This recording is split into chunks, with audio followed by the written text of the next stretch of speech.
BBC Sounds. Music, radio, podcasts. Hello everyone, I'm Lucinda. This won't make any sense unless you listen to the pod. Before you get stuck in though, I've got to warn everyone that the following episode will contain adult themes, some fruity language and a discussion about moats. Enjoy. Crouchy P on the MIC. We're doing this just for free. Do you give it the sniff test? Peter, come do the quiz. Feel a little bit like Dirty Den. You and your two silly little mates. Silly little mates, just wrap it up. Is it weird doing one of these whilst wearing clothes? Hello, ladies and gentlemen. We'll be cruising at 2,400 feet. Let's free the ketchup. So much to get off my chest. And you've always had magnificent teeth. How bad have things got? It's going downhill now, isn't it? The nation will be back stronger. Hello and welcome to another episode of That Peter Crouch podcast with me, Peter Crouch, Chris Stark and Tom Fordyce with me. We're nearing the end of our working from home series, thank God, but we'll be back in the pub soon, boys. Oh, I can't wait. There's a chance that we could be back in the boozer. I cannot tell you, the idea of going back to the pub with this podcast is incredible. I'm in my in-laws' house at the moment because I've got no internet at mine, but the problem is I'm in my in-laws' cupboard and occasionally a printer goes off. Seems to be an airing cupboard that's whirring away behind me there. It'd just be nice to just get in the pub, order a Guinness and just record. It seems so simple, but it's so far away. It's almost like a dream that has become impossible. Are we going to be in our usual basement room?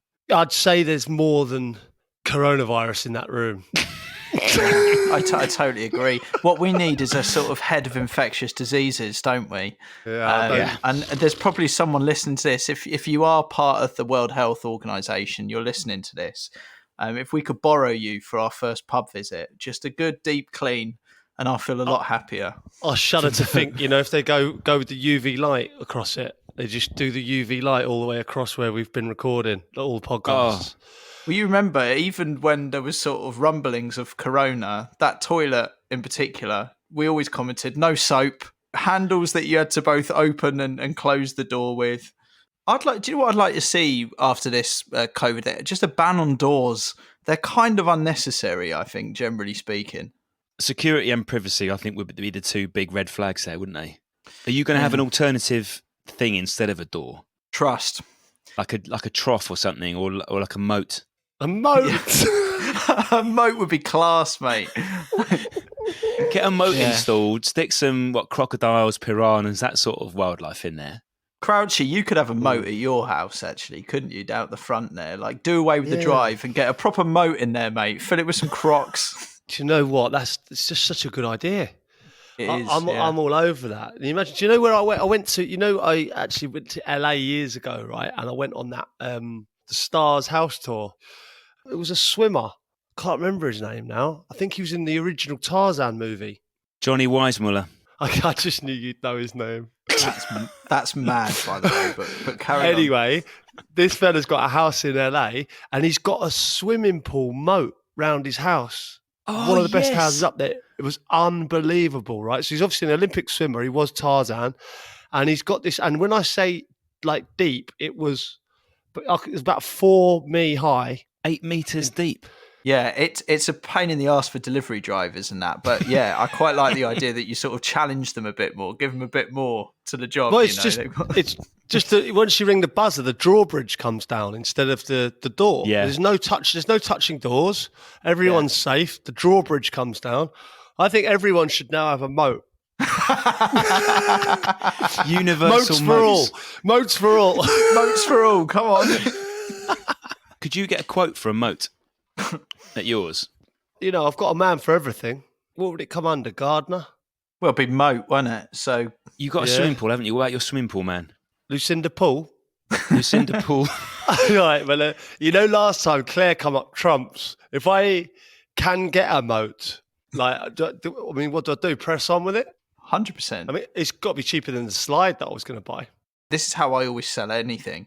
It will make you money or it will save you money. Do you know what I mean? The home insurance will fall through the floor because if you ring up Direct Line and say, I've installed a moat, No, but can you imagine their surprise when obviously they are coming to insure me and I say, yes, I do have a garage. You know, I am in a safe area. It's a gated community. But just before you go, I also have a moat. Yes.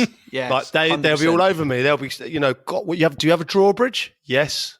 Mate, just pick a builder or pick Lucinda Pool and just text, do you do moats? Right, bear with me. Okay, well, whilst we wait for an answer on that, we were talking, generally speaking, about getting into the pub, which I do think is a really, really good idea. If this does come off, the plans we've got for the pub finale, it's going to be huge. Is that what you're calling it? The pub finale? Yeah. I've got something big lined up for us. If we can get in the pub, it's going to be huge. You're going to enjoy it. I imagine it's health and safety and form central for you for the next couple of weeks, Crouchy. I've got a lot of work to do. You know, I've got to make sure everything's safe. You know, your health is of paramount importance to me. Well, you say that to me often. Sometimes you just text me that out of the blue and just say, I just want you to know your health and your safety is just one of the most important things I'm thinking about at all times. I've not been to a pub. Have you been to a pub since it opened? There's a cricket club down the road for me, and they realised that whilst they couldn't play cricket, fundamentally a cricket pitch is the world's greatest beer garden. So basically they've started serving beer and it works a treat. That's the closest I've come. It's a nice vibe. It's interesting what's going on with five-a-side as well, because it's like some of the five-a-sides are opening, but it's maximum 3-a-side as well. So we're breeding a whole new type of footballer at the moment, I think. Yeah, we're breeding hoggers. Yeah. Mo Salah. He is a hogger. The only way Salah's getting away with that would be if it was his ball that he brought to the playgrounds. Yeah. And then he gets a free pass on the hogging. But otherwise...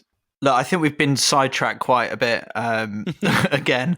But I do think getting into the pub will be an amazing moment for the podcast, because it's sort of been a bit of a lockdown series, this, hasn't it? So to get back in there would be a nice way to round it off. In the meantime, boys, shall we dedicate this episode to all our listeners and the thousands of questions and stories they've sent in that we too often have ignored to talk about things like moats? There's one here from Oliver. It was my mate Liam that asked the ketchup question. I remember that one at the start of the series. And I've not stopped hearing about it, so I thought I'd try and even the scores with him. So here's Oliver's question. Would you rather eat a Sunday dinner covered in custard or a sticky toffee pudding covered in gravy? Yeah, I mean, I'm going to go straight in with an answer, if you don't mind. Yeah, I'm going to go for the sticky toffee pudding in gravy. Totally agree. Why? I just think custard, sweet on savoury, for me is a no-go. I love gravy as well. I'm a big fan. I smash it all over the Sunday roast. So it's like Bovril, you know, it's a Bovril kind of vibe. I'm banging to Bovril. I love Marmite and I love gravy. So I feel like gravy is one of my favourite things, and I do like a sticky toffee pudding. So I quite like that. Have you ever drunk gravy just as a casual drink? Like, have you ever got it out of the cupboard and just like treated yourself to a little? No, but I feel like this is similar to when I smelt the petrol cap in my mum's car. You know, you can have too much of it. You know, when you go into a petrol station, and I was like, oh, I like this smell of petrol. And then I put my nose in my mum's car. And you got a bugleful. Yeah, that just put me off for life, really. Bang into your health and safety at the moment, Crouchy. So at this point, we should probably say, you know, don't sniff petrol. Don't sniff petrol tanks. But what I'm suggesting is, when you're watching the football at home at the moment, and there is a lot of football, maybe for one halftime drink, treat yourself. Just make yourself a little gravy in a mug. What you've got to do is just try and treat it as something in its own right. And don't call it gravy, because then your brain will try and play with you. And actually, your brain tells you everything about this is wrong. Is it nice? So call it a different drink in your head, you know? Could you call it a broth? Because broth has healthy overtones, doesn't it? Like Great idea. A warming broth watching the football. Why wouldn't you just have a Bovril, though? Well, no, because I haven't got Bovril in the house. What I'm saying is, like, whack an OXO cube in a jar and put some hot water in, just stir it up. What? And I know it'll feel weird, but if you just get over that barrier, it does taste nice. What kind of a man doesn't have Bovril in his house, apart from Tom? Be real, you haven't got Bovril in your house ready to go, Crouchy. Mate, I have Bovril. That's one of the first things I get from the supermarket. I'd love to see your shop. But I'm fully loaded with Bovril, mate. That is like Bovril for me is a staple of my whole life. And like I said, it's my hangover cure. Please, if you haven't tried this, please try it. I swear by it. You know, the next day, have a big, huge mug of Bovril, and it'll sort you out. I think we've answered the question, though. The Sunday dinner in custard is not. No one's eating that. There's no argument here. I think we're all agreeing we'd go for the sticky toffee pudding covered in gravy. Boys, we've had a message from Alex. David James was at an event I was attending, and a few of us managed to persuade him to come for a drink afterwards. I don't know where it came from, but a tin of Green Giant sweet corn was at our table. David ended up downing the whole tin in one go. I can't rule this out, Tom. I'll be quite honest. There's just strong possibility this might have happened. Also, do we think it was one of them fat tins, you know, the ones you can't quite get your hand around, or one of them little ones? Because the little ones, like, I could do that, but the fat tin is quite impressive. It's like a shot glass, isn't it? If anyone can get their hands around the Green Giant, it's J-Mo. Sounds like a terrible euphemism, that. That's going at the start. You know, the random clips, they need updating before we finish this series. I want a little refresh, and that needs to be on there. That's got to be on there. Has to be on there. Because there's been some belters this series, and that needs to be on there. All context lost. If anyone can get their hands around the Green Giant, it's J-Mo. J-Mo around the Green Giant. Loves it. He's a funny character, right? I met him recently, and he spoke so highly of you, Crouchy. I love him. Honestly, I love him. And but he was quite serious. But then he sort of, I don't know if that's just his default mode. You know, some people just have this sort of default mode. Like what we were doing was quite fun, but when he walked into the room, I was concerned that he sort of absolutely hated kind of everyone, everything to do with it. But I don't think that was the case. Yeah, what you've done there is hit the absolute nail on the head. Like lots of people don't know how to take him. He is very different, I'd say, but amazing. Like a lovely fella, loads of fun. And if he doesn't take to you, he'll let you know. But yeah, I mean, just as his opinions. And what we used to do is, you know, when we'd get into arguments and stuff like that, we'd just leave Sol Campbell and David James to sort of argue it out. And I mean, they would go on for hours, and no one was letting up. He's a very talented man, Crouch, isn't he? He's a very good painter. Yeah, no, I also remember sitting around the dinner table once at lunchtime, and it was like, you know, what's everyone doing their day off? You know, we'll go to golf, we'll go shopping, as you say, we'll do this and that. And I always remember J-Mo just going, you see that chimney? And it was miles away. And he'd go, I'm going to go and paint that. Like, fair enough. And then, you know, when we all met up for dinner that evening, sure enough, there was an incredible picture of a chimney. That's nuts. Why would he choose a chimney? I don't know. There was like 3 chimneys in the distance that appealed to him. And you know what else he did? He did lots of portraits of the players. I don't know if he's still got them, but yeah, he did portraits of Rooney, Gerrard, I think, Owen. You know, like people that he just do portraits of them, and they were amazing. At no point has he said, Crouchy, just I want to paint you, and you know, you holding a fruit bowl. No, I remember surprising him one evening. Just came in. It was quite late, and we just reenacted the Kate Winslet moment from Titanic. No, you didn't. Yeah, it was incredible, and he painted me, and we had such a special time that night. He painted you like one of his French girls. No, I just walked in and took the robe off and sat down, and a special moment. And he held the pencil up to you and just put his thumb on the pencil there. Just held it up, measuring. And he was like, the pencil is enough. That's all I need. Crouchy, where have you gone? Oh, and he moved the pencil. The pencil's sadly blocking the view. I'm not sure what's worse here. You know, Federer with Ab last week, or me and J-Mo. Listen, here's what I'm saying. David James, Downs, I'm just writing in the phone, Downs, sweet corn, Crouch Fest 2. This feels like one of those notes that you stumble on like 3 weeks later, and you cannot remember what the hell is you were thinking of. Yeah, David James, Downs, sweet corn. I took a picture. Like Crouch Fest is, it sounds like it's happening, Crouch Fest 2, but obviously we haven't made many plans yet. But I got a message from David Innes. I don't know if you've seen this, lads. He was talking about the pen of Ian's so the infestation that we could possibly have at Crouchfest. And he said, I think we should call them the VIPians. Yes, That's it gets good. better. I feel like we should have a section where they have possibly their own bar, and they can get drinks readily. And Benicasian was good though. I was keen on that. Oh, boys, just got a message from Lucinda. Hi, Peter. Do you have a drawing you can send over? Oh, they swallow anything, don't they? I can then pass on to our in-house architect. Let me know. Right, can you go and get a pen and paper and do the shittest drawing of a moat that you can? Yeah. Take a photo of it and send it over to Lucinda Poole. Crouchy, make it basic as like a house, and it's just a moat at the front, and draw a little shark in there. The little shark's fin. Oh my God, this is incredible. I love this. Come on. Oh, she's so nice, Lucinda, as well. Come on. Have you got paper there? Yeah, bear with me. But what's great is she's clearly with someone, turned around and gone like, you won't believe the message I've got. I'm thinking about just drawing like a really basic house. Yeah. With obviously smoke coming out of it, and then just to put like a thing around it. But I say something. It needs to be something where at the end, in the bottom corner, it just says "Bye, Peter," and then put your age next to it. Can I just say I've already had my architect have a go at it?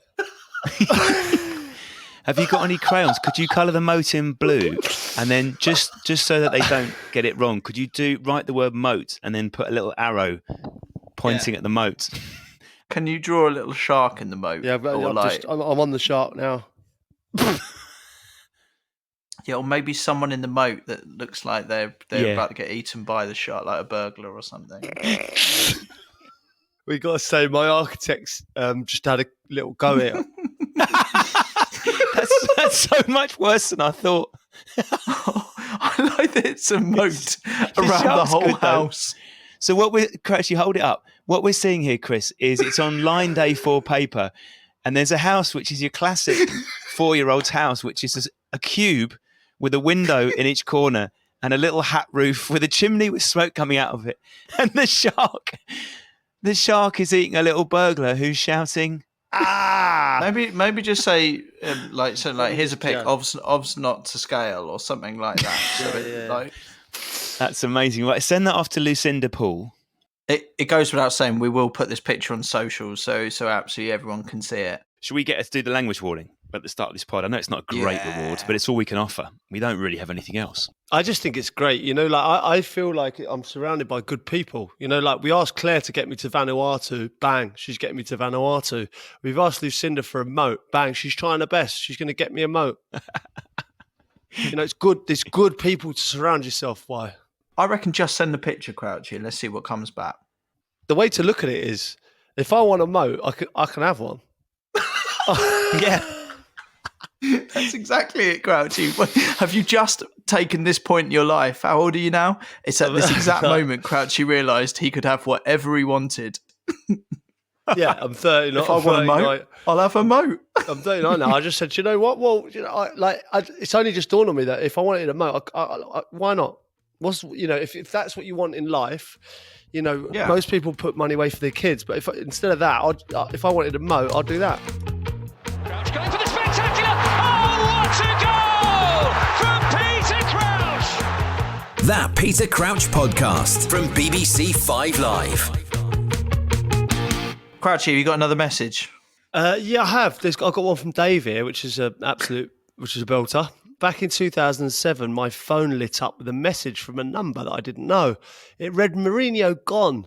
The next afternoon, it was announced that he'd been sacked from Chelsea. I replied to the number and found the sender was Steve Clark, who thought I was Gianluca Vialli. Wow. Yeah, I'd say this is the first time that Dave has ever been thought of as Gianluca Vialli. I think what Dave, in an ideal scenario, would have been able to pull off would have been to continue the idea that he was Gianluca Vialli and just chatted with Steve Clark, getting the inside scoop on what's going on at Chelsea. You should have definitely done that. But it's a mad mistake, isn't it? Because assuming Dave is his real name, a number was given to Steve Clark. and it's like one wrong, but it just happens to be someone and it's a real number and they're a football fan. Crouchy, you'll know this, but what happens, Chris, sometimes at clubs is they'll have a club phone, and that phone, when that person, let's say it's a manager or a coach or a player leaves, that number will be passed on to someone else. Wow, Interesting. is that how it works? So they pass on the number to the new manager, do they? It's a club phone, isn't it? Club phone. Club phone. I remember, basically, houses as well. They had houses for managers as well to live in. When they go, the next manager comes in and lives in the house. Tom, being in your prominent position as chief sports writer and Crouchy being like Premier League star, you get these tips. I bet you two, when you get that information, you smash it round a few select people. Like there's a little circle that you trust. You get that information, you pass it around, guarantee it. Yeah, no, I love finding out about it. It's great, isn't it? Everyone loves a bit of gossip, don't they? Especially transfer gossip. I always remember I was on a paper round when Cole went to... that's the one. Andy Cole went to Man United. For £7 million. 7 million quid, right? And there was a picture of him with the shirt, and I'm sure he had Cole with no number on it. And I remember going, oh my God, there's no mobile phone that day. So I legged it home, and I told my dad, woke him up and said, you're never going to believe this. Andy Cole's gone to Man United, and God, that was the first real shock of a transfer that I remember. You couldn't get anyone for 7 million quid now. You were buying 25, 30 goals a year, Andy Cole. Wow. Outstanding. Was that his rap song? Yeah, it's a cover of the Gap Band. It's a tune. But he does a little cover, was it? But he does a little rap at the start. Crouchy, you gutted that you've never been involved in one of these songs. Yeah, when I look at Three Lions or World in Motion or an FA Cup tune, they live forever, don't they? We don't see... You'd smash that as well. We don't see a Diamond Lights anymore, do we? Or Andy Cole, Outstanding. We just don't see it as much. Who would, out of the current England team, who would make the best appearance on Top of the Pops? Who's got the star quality? Harry Kane, I can't see doing it. No. Do you know Mikel Antonio? I reckon he'd be. I think he's got a bit about him. I think he'd have the shapes. Leighton Baines, I seen at a few gigs, and obviously I know that he's banging to the guitar. I feel like I quite like to see Mason Mount and James Maddison doing some sort of Blazing Squad thing. Meet me at the crossroads. Do you know what I mean? I'd love that. All in white tracky. It could be him. So I'm saying Grealish. Yeah. And then they all had names, didn't they? It was like Flavour D, Strider, and instead it'd be Grealish, Campbell, definitely. The Norfolk Bieber. Yeah, the Norfolk Bieber. Campbell, Maddison. Declan Rice. Yeah. Didn't Petr Cech play on a track with Queen or something? Or did he Well, play he's a drummer. I think he did a track with Roger Taylor, the drummer from Queen. But then he's into hockey as well, isn't he? Isn't he into ice hockey as well? Yeah, he's local to me, right? So I went down to an ice skating party in Guildford, believe it or not, and I was down there, and there's a proper ice hockey team there, Guildford Flames. And the fella said to me, "Oh, do you want to come and have a look around the dressing room?" And I was like, "Yeah, I'll have a look round." So my little girl was skating, and I went into the ice hockey dressing room just to have a look. And all the kit was laid out because they had a game that evening against Cardiff, and Petr Cech's kit was laid out, right? And I said, "What's that about?" And he said, "Oh, we've got to keep it quiet at the moment because obviously he's still playing, but yeah, he trains with us here." I'm like, what? And then when he retired, he played a few games. He was a keeper for Guildford Flames. But what manager is allowing a football player from things that you're not allowed to do? Surely a mixture of ice skating and hockey are two absolute no-goes. Exactly. That's why I kept it quiet for so long. Obviously, he was just training. But then as soon as he retired, they were like, right, you're our keeper. He's intriguing. Yeah, what a character. If the drumming thing's true, I think he steps in at the odd gig here and there. Amazing. Does ice hockey. Amazing. He's an unbelievable keeper. That Peter Crouch podcast from BBC 5 Live. Right, well, I think we discovered an Ian who was 9 years old on the last episode. Have we had any updates, boys? I think we've got an Ian who's taken the crown after he starred on CBeebies, Chris. Are you boys familiar with the Baby Club? Yes, I do know it. It's involved babies' birthdays and various bits and pieces like that. Now, we don't have any kind of verification on his age, but loads of people sent this in on Twitter. It's clearly a baby, so I'm guessing it's 1, 2, max 3 years old, but there is an Ian on there. And what's wonderful about this particular show is they sort of sing to Ian. And I think loads of people listen to this podcast have obviously seen the Baby Club and seen the presenter singing to this lovely baby Ian. Amazing. And then sent us in the clip. So would you like to both hear it anyway? I Yes. would love to. All right, here we go.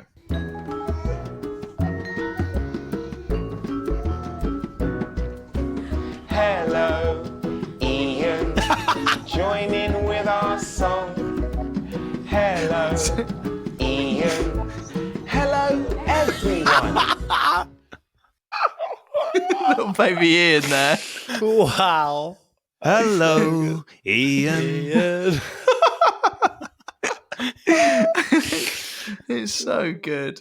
The thing is, why is it so weird? Like, there's lots of Live Ians out well. there. That wouldn't have been like 20 years ago. And that's not weird. But now, hello, Ian. It's like the weirdest thing you can hear. Right. Do you know what I always think about these people? Like, they do a great job because they're needed. But, like Mr. Maker and, Mr. Tumble. these tumbles and all that. You're like, I just think, I don't know, like they go to work and they do these things like that. They go like, hello, Ian. Or they just do like, he's dressed up and he's pressing his nose and going, ooh, and wee. And like, does he just go home to his missus and go like she goes, how was work? And he goes, shit, boring. Or like, I've had a tough day at work or something. Like what? How does your missus look at you and go, oh, what's she today? That when you squirted that water out with the flour on your No, that's patronising. Hang on a second. That's patronising. That's a bit like someone going, all you do is kick a football around wearing shorts. No, because what I did say, Chris, what I did say was they do a service, and I've used that service on many occasions. So I appreciate what they do because I'm there and my kids are entertained. And I've been to the live shows. I've been to the CBeebies live show at the O2. Was that you, Glenn Johnson and Sean Derry? But what I will say is I just find it, don't know. Look, let's face it, Mr. Tumble does all right for himself. Like 100%, mate. This guy is on Crouch money. Yeah, he will be living in a massive house, possibly with a moat. Yeah, absolutely. Let's get Mr. Tumble on. But what do you want, Crouchy? Do you want him Mr. to just Tumble be normal? I want him to be normal. I want to find out because obviously all we ever see is Mr. Tumble going, "Ooh, I'm Mr. Tumble." Whereas if he just came on in like Crouchy, and you want to see Tumble with a pint and a fag on the go. Not even that, no, because I know he's got an image to uphold. But if he just comes on and goes, "I urge you to support," and he goes, "I'll go down the wall." Tumble down the den. And I go, all right, nice one. He goes, well, you know what I mean? I'll go down. I'm a Millwall fan. That's what I want to hear that. And he pulls up his t-shirt. He's got a massive Millwall tattoo across his nipples. Yeah, I just want to see. I want to see the real Mr. Tumbles. Is Mr. Tumble the Peter Crouch of CBeebies, of the children's TV world? And that's why I think it'd be fascinating to get you and Tumble together because it's two. Well, it's two elite professionals in their respective sports. But what I don't know is together. that, when you see sportsmen and, famous people, and don't get me wrong, everyone who's listening to this podcast now knows who Mr. Tumbles is, right? But nobody knows what his name is, right? He's not called Mr. Tumbles. His name's probably He's called Dave. Justin Fletcher. Of course you know it. But I want to know what his day-to-day life, what he's up to. Yeah. You know what I mean? I want to know. I hear you. Does he come home from that and just wear the gear home, and or does he get changed at the studio? So many questions, and he must be a bit of a diva now because he's a bit of a name. Maybe that's what we do. We bin you off, and we start that Mr. Tumble podcast, and we just ask everything we've asked you for the past 3 series to What's Mr. it like? Tumble. Do you have a kit, man? How was Baden-Baden? we've got sidetracked there massively. Is this baby Ian our youngest? Well, I've got news on this. Surprisingly, no, it isn't. What? I think we all thought Baby Club Ian, hello, Ian, was going to be our youngest Ian. It's not. We've had a message from Tom, lovely messages, who says, my son is named Ian after my father. He was born 2 days before lockdown began, so he's only 4 months old. And he's attached a copy of some NHS documentation to kind of prove the birth date. Wow. And I think, look, we've got to wrap this up at some point, haven't we? And I think perhaps we should just crown this little lad Britain's youngest Ian. Yeah, I think that's great. And I mean, in all honesty, we were discussing names that we felt that maybe gone out of fashion, and the fact that I know lots of Ians, I'm sure you do, and I thought that it was perhaps dying out. But the whole point of this journey was to see if it was okay, and it feels to me like it is. It feels like there are some out there. We're okay. We're going to be all right. Crouchy, do you want to just sing him a little CBBS Baby Club?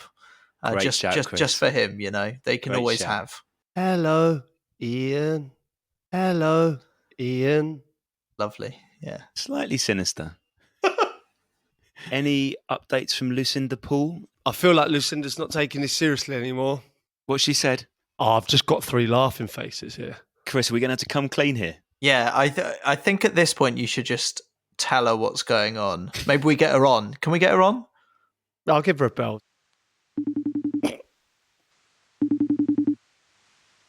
Hello.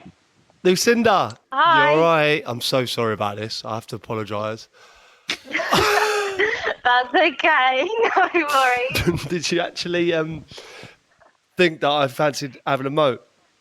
Well, yeah, to be honest, I wasn't quite sure when you sent me that drawing. I mean, I didn't know if it was real or I wasn't sure. I thought maybe one of your kids drew it, but I went to ask my dad. I was like, Dad, do we do moats? Does Roman Pools do moats? And he was like, oh, what? And I was like, I had to Google what moat was, bless him. He's Italian. His English ain't that great. And he was like, ask for a drawing. I was like, okay. So I asked for a drawing and that came through and we just pissed ourselves. It was so funny. What do you think of my shark? I mean, brilliant shark. Yeah, maybe you were an artist in a past life or something. Lucinda, can you see the person who's about to be eaten by the shark? Who did you interpret that as being? I just thought maybe an intruder. Yeah, you got it bang on. Yeah, spot on, see, the spot on. picture sort of works. What amazed me was you were just you're so professional in that. Crouchy has an idea that he wants a moat. You come back with such a polite response, going, "Yeah, no problem. We'll send it over to the architects. We'll we can make it work." It's like it's no questions asked. No questions asked. Just have to client always knows best. Make it happen. So. Client always knows best. Make it happen. I think we've learned that that's not always the case, eh? 50 grand slide. Say no more, Crouchy. What were you doing, Lucinda, when you got that message from Crouchy? What were you doing? I was just making a cup of tea, just about to sit down on the sofa and watch some telly, and then I saw that text come through. No, it definitely made my evening very, very funny. Very funny. In all seriousness, though, would you be able to, if the moat went ahead, would you be able to source a shark? Maybe not the shark. I don't know about the shark, but we might have a go at doing a pool all the way around his house. They are the business. You're in Crouchy's phone is just Lucinda Poole. But how awesome is that? Yeah, no, it's pretty awesome. I'm going to text my best mate in a minute and be like, never guess what I just did. Love it. Lucinda, we can offer you absolutely nothing for this appearance other than perhaps you will be building a moat at Crouchy's house, because I don't think it's the worst idea, jokes aside. I think he seems quite keen as well. But also, don't know if you're keen to do this. We need someone to do the language warning, which happens at the start of the podcast. Boys, do you agree? Yeah. It'd be great. We'd just get Lucinda Poole to do it. Why not? Great shout. That would be an honour. I quite like it because we're saying all this now, so people will hear your voice right at the start of the podcast and then wonder why you're on, but then learn all about Lucinda Poole, as you'll now be known. Okay, yeah, no, that's You up for it? Yeah. Hey, yeah. wicked. Lucinda, thanks so much for coming on. I know it's a bit random and my drawing wasn't great, but I really appreciate you coming on. No worries, Peter. I'm always here to help. See, look, surrounded by good people, see?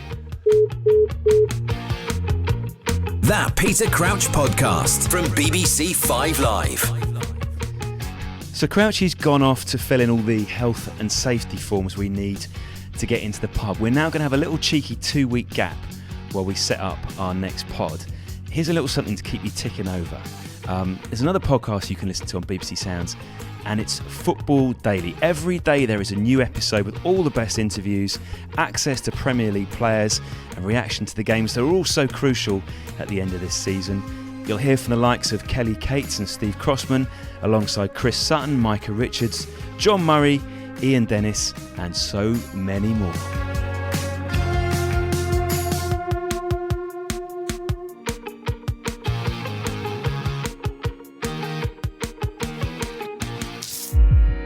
BBC Sounds. Music, radio, podcasts.